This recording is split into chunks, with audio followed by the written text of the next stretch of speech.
durante la mañana de hoy, pues me pidieron que preparara una conferencia más bien enfocada en las consideraciones del manejo de cáncer de cuello uterino, las complicaciones en tratamiento y cómo es el seguimiento de estas pacientes. Así que prácticamente en eso es que está enfocada en mayor la conferencia. Cualquier duda, pregunta que tengan después de la presentación me las pueden hacer llegar con Andrés y yo con mucho gusto pues les trato de aclarar cualquier pregunta.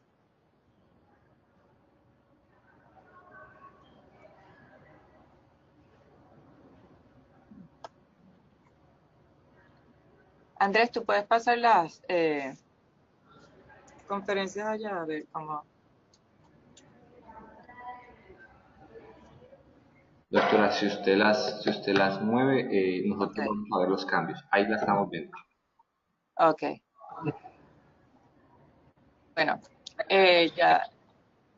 En cuanto, importante de destacar en consideraciones de cáncer cervical, los síntomas, a diferencia de otros tipos de cáncer, van a depender del estadio de la paciente.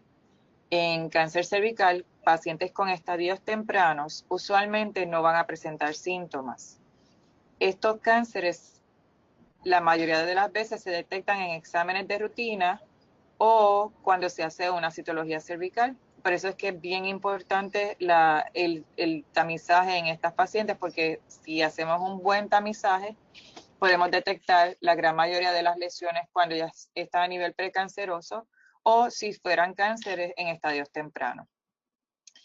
Lamentablemente, pacientes que presentan con estadios avanzados sí van a presentar síntomas. Y los síntomas de estadios avanzados incluyen sangrado anormal, usualmente es el síntoma más común, y sangrado normal puede incluir sangrado entre periodos, particularmente en pacientes que tienen periodos regulares o periodos que siguen sangrando por meses sin parar, sangrado menstrual que es abundante o dura más tiempo de lo habitual, sangrado después de tener relaciones sexuales, o pacientes pues que son posmenopáusicas, que experimenten cualquier tipo de sangrado, pues eso es totalmente normal y tiene que ser evaluado. Pacientes con estadios avanzados también pueden tener una secreción vaginal incrementada, que usualmente tiende a ser maloliente y es un olor bien característico cuando estas pacientes tienen unos estadios avanzados, porque ellas mismas te indican que sienten vergüenza de salir de la casa o de asistir a sus actividades regulares o recibir visitas, porque es que el olor es muy fuerte y de muy mal gusto. Pacientes con estadios avanzados también pueden tener dolor durante las relaciones sexuales o en la región pélvica inferior.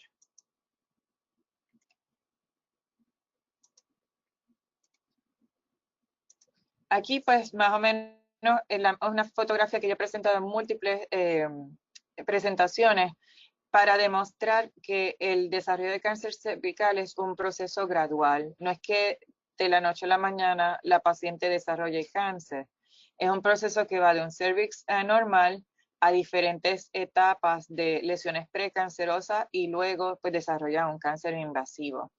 Hay cánceres que se desarrollan rápidamente, que usualmente no necesariamente están relacionados con el virus del papiloma humano, pero la mayoría de los casos que están relacionados con el virus del papiloma humano usualmente puede ser un lapso de 10 años del tiempo de que ocurre el diagnóstico, el proceso de la infección, a si la paciente desarrollase un cáncer, llegar a un estadio avanzado. O sea que es un proceso gradual y por eso hay oportunidad de más para tratar de detectar estas lesiones a estadios tempranos.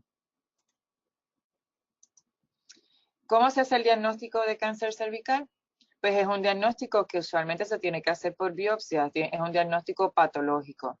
Las biopsias se pueden realizar en la oficina o en algunas circunstancias la paciente, si es difícil hacer el examen en la oficina, se lleva a hacer un examen bajo anestesia donde se puede realizar a la vez una cistoscopía, que la cistoscopía no es otra cosa que mirar el área de la vejiga con una cámara, o hacer una proctoscopía, que eso significa es poner una cámara en el área del recto del ano sigmoide para verificar que no haya una lesión en el área rectal. Usualmente este tipo de exámenes son más útiles en pacientes que son con estadios avanzados. Estudios de imágenes también se utilizan para poder ayudar en el diagnóstico, como placas de pecho, tomografía computarizada, resonancia magnética nuclear, pielograma intravenoso o la tomografía de emisión de positrones. ¿Cómo diagnosticamos el cáncer cervical? A diferencia de ¿cómo se hace el estadio de cáncer cervical? A diferencia de otros tipos de cánceres que usualmente se estadían por manera quirúrgica, o sea que se hace una cirugía y dependiendo del resultado patológico se establece el estadiaje. En cáncer cervical es un estadio clínico.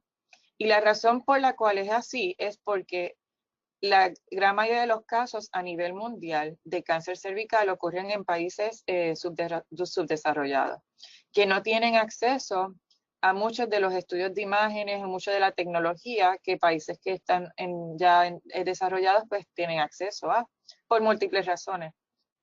Y por eso, para mantener un control y para estar seguros de que podemos tener un estadiaje que sea equitativo a nivel mundial, por eso es el estadio clínico. En el estadio no se incluye información sobre el envolvimiento de los nódulos linfáticos y la información de si hay presencia o no de nódulos linfáticos puede ser útil al determinar cuál es el tratamiento de las pacientes, pero no tiene inherencia en el estadiaje clínico de la paciente. En estas diapositivas que presento, esto es más bien para información general de los médicos que van a estar tratando a estas pacientes, pero es como se establece el estadio de estas pacientes por la Federación Internacional de Ginecología de Obstetricia y Ginecología, la FIGO. Así es como se determina el estadiaje, que es un estadiaje clínico. Para simplificar la diapositiva anterior, pues el estadiaje pues, va del 1 al 4. El estadio 0 es un carcinoma in situ que no es invasor todavía, pero el estadio 1 al 4, el estadio 1 es cuando el cáncer está confinado solamente en el área cervical. Un estadio 2 ya está saliendo del área cervical y envolviendo el área circundante al cervix o parte de la vagina. Un estadio 3 ya está envolviendo más allá del cervix, envolviendo pared pélvica y parte inferior de la vagina. Y ya un estadio 4, pues es cuando está envolviendo el área de la vejiga, el área del recto o metástasis. Y aquí otra, pues para que vean por gráfica cómo son los estadios de cáncer cervical. El cáncer cervical, a diferencia de otros tipos de cánceres, se tienden a esparcir usualmente por metástasis adyacente, o sea que el cáncer va creciendo hacia los lados antes de hacer metástasis a distancia. Los estadios tempranos, como mencioné, son estadios que usualmente pues están en el área cervical. La diferencia en un estadio 1, que es el cáncer confinado en el área cervical, entre un estadio 1A y un estadio 1B es si uno ve una lesión. Si uno ve una lesión, ya la paciente tiene un estadio 1B. La diferencia entre un estadio 1A, si es 1A1 o 1A2, depende de la profundidad de la invasión, que el patólogo usualmente nos provee esa información cuando se hacen las biopsias. Usualmente una biopsia de cono es la que nos puede proveer la información. ¿Cuál es el tratamiento en estadios tempranos? Usualmente a estas pacientes se prefiere hacer un manejo quirúrgico. Dependiendo del estadio, si es un estadio 1A, 1B, pues ahí nosotros tenemos decisiones de cómo manejar a la paciente y también dependiendo de la edad de la paciente, si ya la paciente ha completado su familia, todos esos juegan factores importantes en la decisión de qué tipo de manejo se le va a ofrecer. En opciones quirúrgicas incluyen la conización cervical, la traquelectomía radical y la histerectomía. La histerectomía siempre provee el tratamiento definitivo con mejor sobrevida y mejor calidad de vida a la paciente. En estadios tempranos también se podría ofrecer radioterapia. Las pacientes usualmente asocian la radioterapia con significado de que el cáncer está avanzado y que la paciente va a fallecer, pero eso no necesariamente es cierto. Hay pacientes que se manejan con radioterapia en estadios tempranos porque son pobres candidatas quirúrgicas y tienen igual sobrevida que las pacientes que son manejadas quirúrgicamente. En cuanto a tipo de histerectomía, esto es para que tengan una idea de cómo no es una histerectomía sencilla, o en la mayoría de los casos cuando se manejan estadios avanzados, estadios tempranos, pero con enfermedad un poquito más allá del área cervical, hay que remover márgenes. Y al remover esos márgenes, pues hay que remover tejido adicional, que podría conllevar ciertas complicaciones.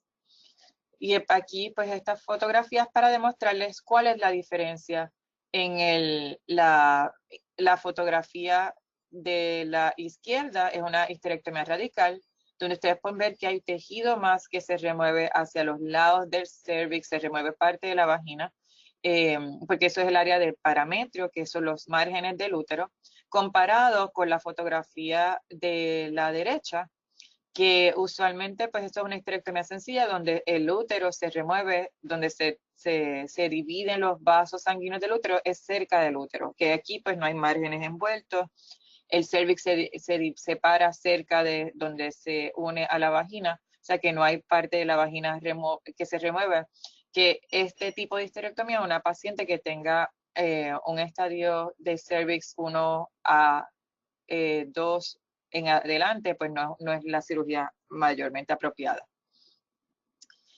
Con histerectomías radicales existen ciertos tipos de potenciales complicaciones que hay que tomar en consideración al momento de hacer recomendaciones y que la paciente pues tiene que estar al tanto de ellas también, porque hay que evaluar maneras de cómo manejar estas complicaciones si ocurriesen. Complicaciones que son más frecuentes en histerectomías radicales comparadas con histerectomías sencillas incluyen la atonía vesical. La atonía vesical lo que implica es que la paciente pues no puede orinar por su cuenta y eso se debe a que cuando uno hace una histerectomía radical pues está removiendo tejido adicional donde hay terminaciones nerviosas que van hacia el área de la vejiga. Y la paciente pues después de la cirugía puede presentar con que no puede orinar por su cuenta. Usualmente lo que se hace en este tipo de casos es que la sonda en la vejiga se deja por lo menos una semana adicional y después se remueve y se evalúa a la paciente para estar seguros de que la paciente puede orinar por su cuenta.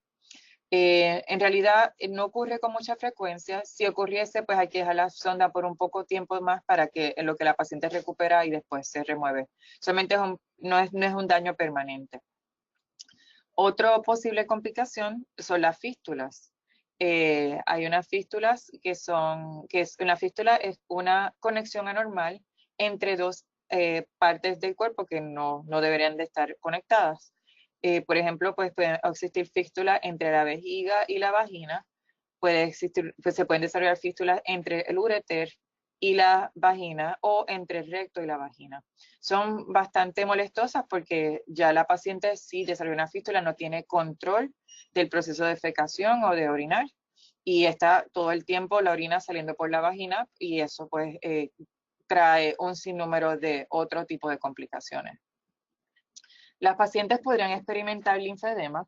El linfedema pues es que las piernas se le hinchan porque al removerse nódulos linfáticos, pues ese fluido linfático no vuelve al cuerpo y puede ser muy molestoso para la paciente porque entonces las piernas se le hinchan, pueden afectar su capacidad de movilidad y pueden tener complicaciones a muy largo plazo. Como cualquier tipo de cirugía, pues siempre existe riesgo de infección, de trombosis o formación de coágulos, de hemorragia y otro tipo de daños a nervios, no solamente el nervio de la vejiga, sino hay otro nervio que ocurre por donde nosotros hacemos nódulos linfáticos, que es el nervio obturador, y si ese nervio se lacerara o se cortara al momento de hacer los nódulos, la paciente no tendría la capacidad de mover la pierna.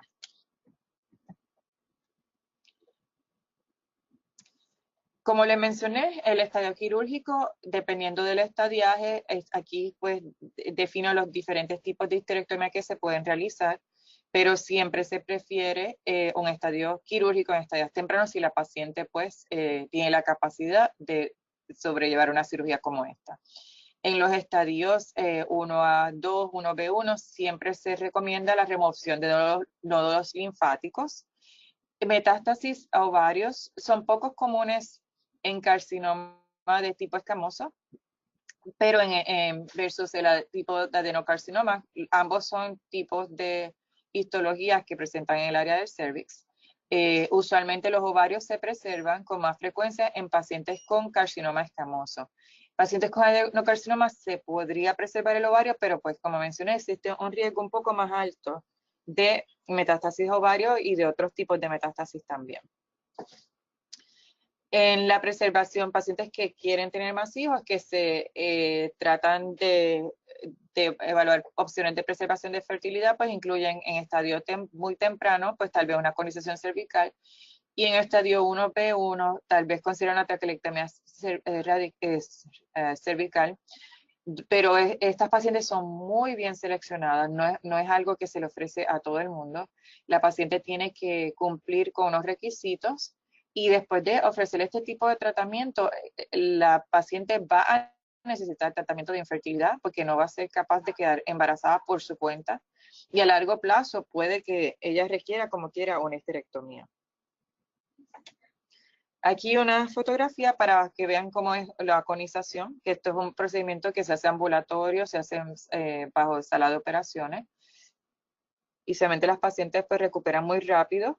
Complicaciones con las conizaciones, que usualmente también se hacen para diagnóstico, pues hay que tenerlas muy en cuenta, porque a largo plazo, a corto plazo las pacientes pues pueden tener sangrado, pueden tener infección, pueden requerir una histerectomía si fuera un sangrado excesivo. A largo plazo, pues pueden tener complicaciones en términos de estenosis cervical, que eso quiere decir que el cuello se cierra y entonces no pueden tener la capacidad de quedar embarazada o no pueden ver un periodo. Pueden desarrollar, si quedan embarazadas, pérdida de embarazo por incompetencia del cuello uterino, que eso significa que cuando la paciente queda embarazada y entra en su segundo trimestre, el cuello no es capaz de ofrecerle el soporte que necesita ese embarazo, se abre y ocurre una pérdida. En ese caso, pues a esas pacientes hay que ponerle un cerclaje. Mientras va continuando el embarazo, si pasa esa etapa, pues puede aumentar el riesgo de parto prematuro. No importa qué tipo de conización se haga, siempre existe. Y estos bebés pues pueden tener bajo peso al nacer. Todo este tipo de complicaciones, la paciente tiene que estar al tanto cuando se hacen y explicarle que no necesariamente esto se va a ver ahora, sino que son casos que se pueden ver cuando queden embarazadas en varios años, si es que no queda embarazada rápido.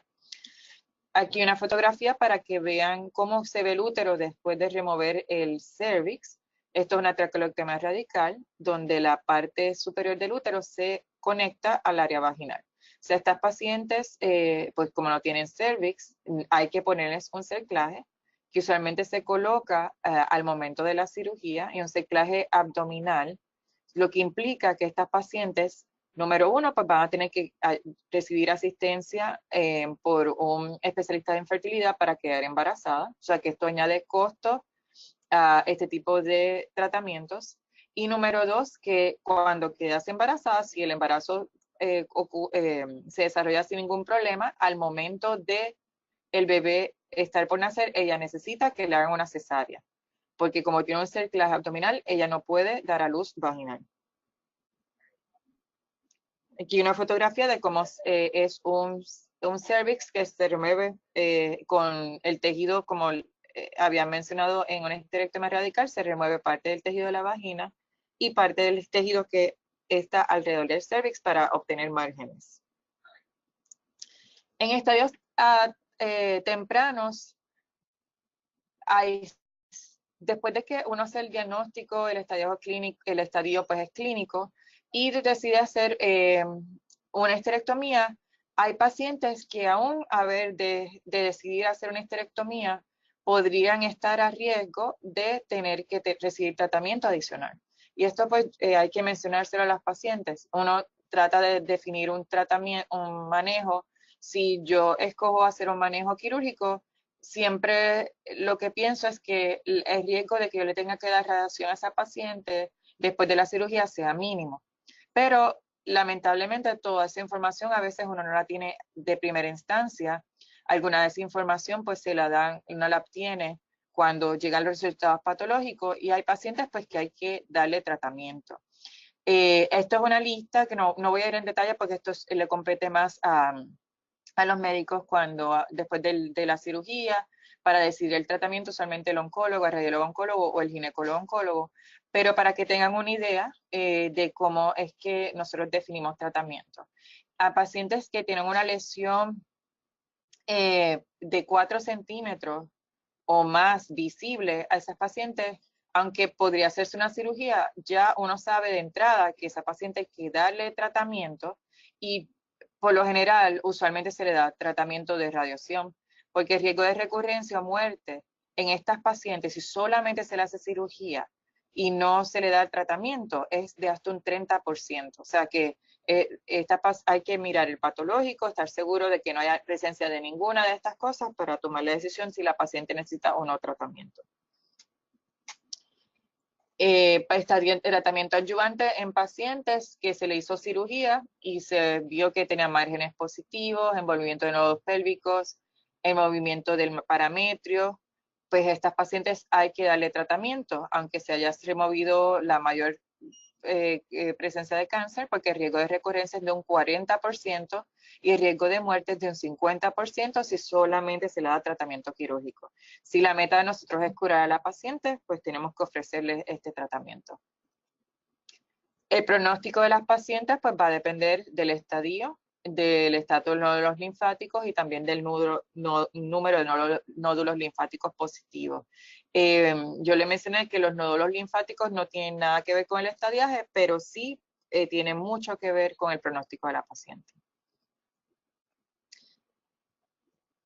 Aquí pues está la minilla es para que vean los dos tipos de cánceres más comunes. En la imagen de la derecha es la histología de tipo escamoso, que es el cáncer más común, que usualmente se desarrolla en la parte externa del cervix.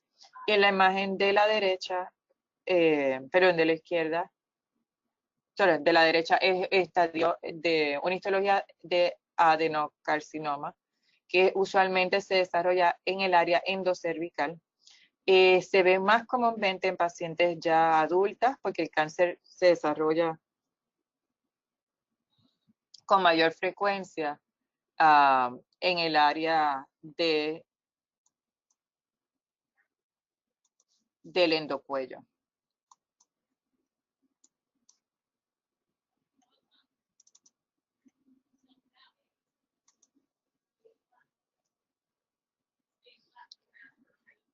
Para resumir, en cuanto a los diferentes tipos de histología, la metástasis ovario son más comunes en el tipo de la histología de adenocarcinoma. Existe un alto riesgo de metástasis distantes en pacientes que tienen adenocarcinoma, como carcinomatosis, ascites y envolvimiento de nódulos paraórticos. Y el adenocarcinoma usualmente están asociados con el HPV de alto riesgo del tipo 18.